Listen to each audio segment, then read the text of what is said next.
We continue now at the top of Daf Kuf Dalet Amud Beis in Meseches Bava Kamma. This is Bava Kamma Daf 104b. The Gemara continues the statement of Rav Yehuda from Shmuel.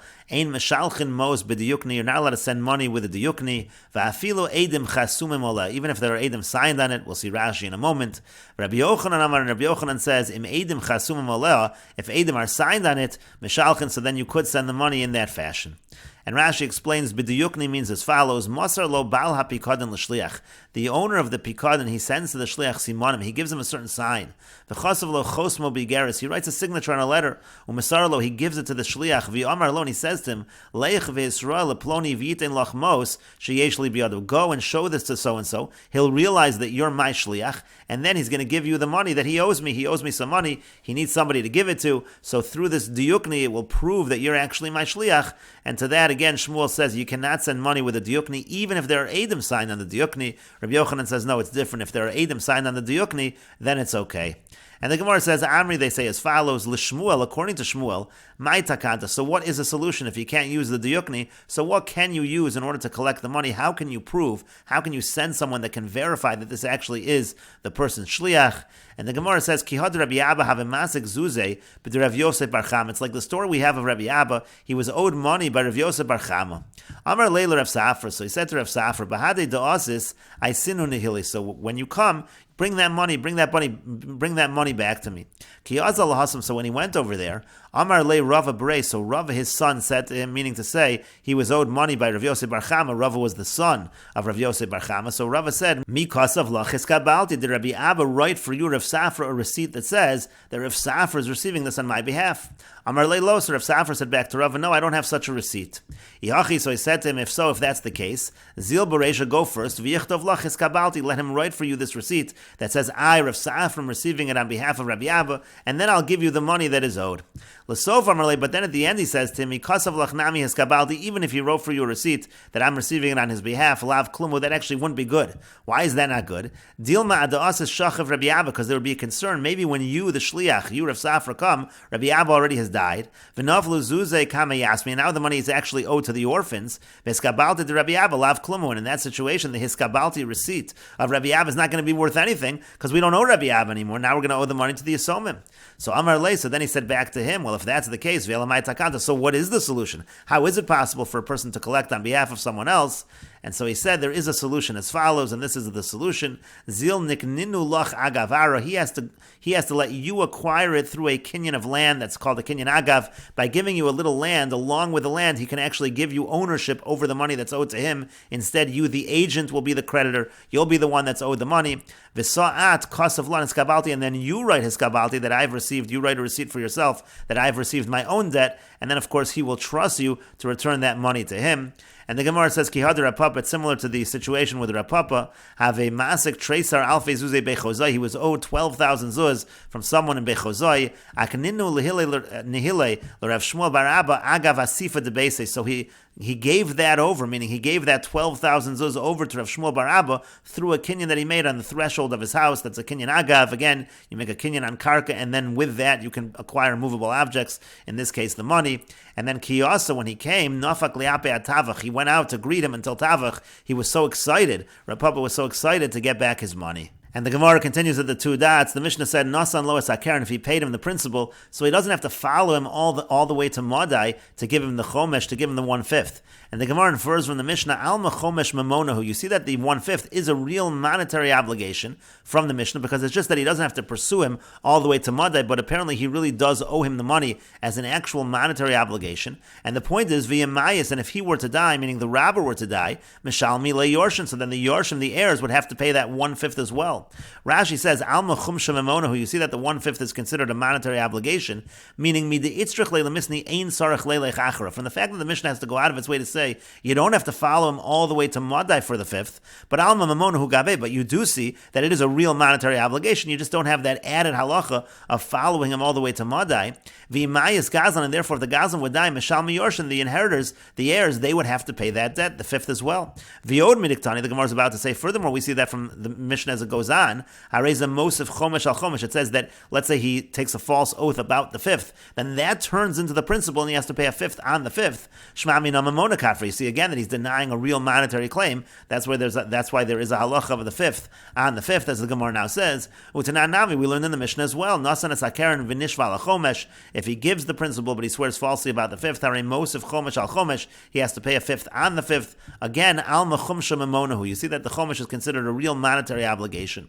And the Gemara continues, V'tanya namihach, we have a brisa that says this as well. Hagozel es chavero v'nishbalo v'meis. Let's say a person steals from his friend and he takes a false oath and he dies. Yorshin meshalmim keren v'chomesh. The heirs have to pay the principal and the fifth. Again, you see that the fifth is something that the heirs do owe. It's considered a monetary obligation. Upeturin mina asham, but they are pater from the carbon asham. Rashi says upeturin mina asham dohamesu ba'ilov, because the owner already died. Dimifrishu b'chayev hayatoin re'iyah. Let's say, for example, he had already separated the animal while he was alive, and now the owner dies. You end up having to allow it to graze until it develops a mum. V'chi lo hivrishu, and therefore also in a situation where he didn't already separate the animal, peturin, they are also pater. The yarsham are pater. They don't have to bring a carbon asham. The asham kaparu, because the asham, that's completely an atonement. V'lav mamon, it's not a monetary obligation. V'en kaparu l'mesim, there's no concept of atonement for someone who has died, and that's why they're pater from the carbon asham. But the Gemara says, V'yarshin b'nei shalumei chumsha da'avun hav. Is it really true that yarshim, they have to pay the fifth of their father? But the Gemara says, Uraminu, we have the following contradiction from a brisa. Adayin ani omer, still I say, Eimasai eno meshalim chumash, when does the heir not have to pay the fifth? Al gezel aviv, on the situation where his father stole, Bizman shalo nishba lahu v'lo aviv. Maybe that's only in a situation where he didn't take a false oath, his father didn't take a false oath, hu v'lo aviv, maybe he took a false oath, but not the father, aviv v'lo hu, maybe his father took the false oath, but not him. But how do you even know who v'aviv, that even where he and his father took a false oath, minayin, from where do we know that he doesn't have to pay the fifth? How do we know that an heir is not obligated in all situations? Talmud lomer asher gazal v'asher ashak, the pasuk says that he's the one that stole. V'hu lo gazal v'lo ashak, but it wasn't in this case. It's not the Yorish that stole. It's not the Yorish that took the money, and therefore in this brisa it seems clear that the Yorish does not pay the fifth. We said above that chomish is mamonahu, that it's considered a monetary obligation, and the Yorshim are obligated to pay the fifth. And the Gemara continues, Amar Rav Nachman says, lo kash, it's not difficult. Kan jahod, in one brisa we're talking about a situation where the Gazlan admits to the fact that he stole. In that situation, the heir would have to pay the chomish, would have to pay the fifth. And kan shalohod, in the other case, we're talking about a situation where the Gazlan did not admit, and therefore there is no obligation in the fifth without an admission, and that's why the Yorish doesn't pay the added fifth. But the Gemara says, Ilo hoda, but if we're talking about a situation where he didn't admit, so Keren Nami lo mashalim, so he's not admitting, so how do we even know he's chayv? He's not even going to pay the principal. That answer doesn't make sense. And if you're going to say Hachanami de lo mashalim, that that's really what the brisa means, it means to say he doesn't have to pay the Keren either. But from the fact that we're discussing whether to pay the chomesh, l'meimer de Keren mashalim, that implies that he is paying the Keren, he is paying the principal. V'yod, and further, Tanya, we learned in another brisa, V'adayin ani omer, it says in this brisa, still I say, Eimasai hu mashalim Keren al gezel aviv. When does he pay the Keren? I might think that when does he pay the Keren on gezel aviv? Only in a situation, bizman shenishba hu v'aviv, in a situation where he and his father made an oath, so then he will pay the Keren. Aviv v'lo hu, if his father made the oath and not him, hu v'lo aviv, if he made the oath and not his father, or lo hu v'lo aviv, if he did not make the oath, his father did not make the oath. Minayin, from where do we know that he pays the Keren in that situation? Talmud lomer, the pasuk says, Gezela v'oshek avedu pikadon, lists all these various monetary obligations, yesh talman, and we can derive from this idea that he has to pay the Keren. V'yazav Rav Huna v'ka'amar lahashmait, and Rav Huna was sitting and he was saying over this sugya. Amar le Rabba Berei, and Rabba his son said to him, Yesh Talmud ka'amar mar. What exactly are you saying? Are you saying Yesh Talmud? Is the master saying that there's some derivation for this? Oh, Yishtalmu ka'amar mar, or ka'amar mar. Were you saying the word Yishtalmu, that they actually have to pay? Is that the word that you used?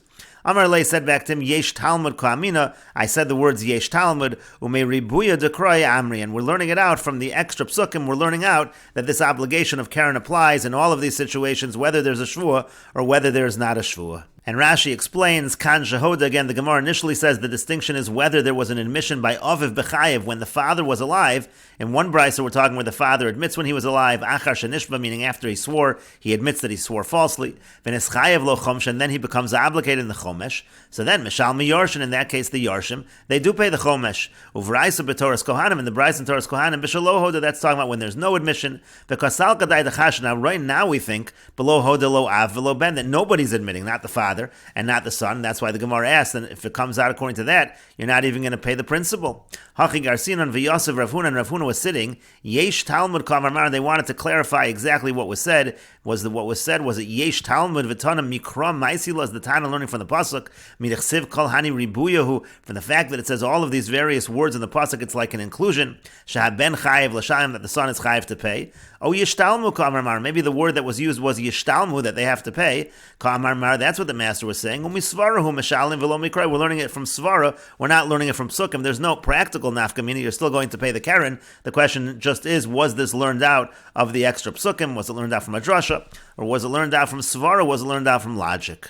And in any case, it is clear from this that the Yarshim are in fact paying the Karen. The only dispute was with regards to the Chomesh, so you can't answer that we're talking about a situation where there was no admission whatsoever, because then there'd be no obligation to pay the Karen either. And so the Gemara says, Ella rather, my lohoda, what does it mean when we're saying that in one of the brises there was no admission? What it means is lohoda aviv v'hoda beno. It means that the father did not admit, but the son did admit. So in that situation, there's going to be a chiyuv of the Karen because the son did admit, but there's not going to be a chiyuv of the Chomesh. But the Gemara says, why don't we say that the son is chayiv to pay the chomesh? Because he himself had his own shvua, and he made his own false shvua that he admitted to. The Gemara says to that, Amri, they answer, B'she'ein gezela kayemis. We're talking about a situation where that which was stolen is not around anymore. And Rashi explains, Lo hoda aviv v'hoda beno. Again, the father did not admit, but the son did admit.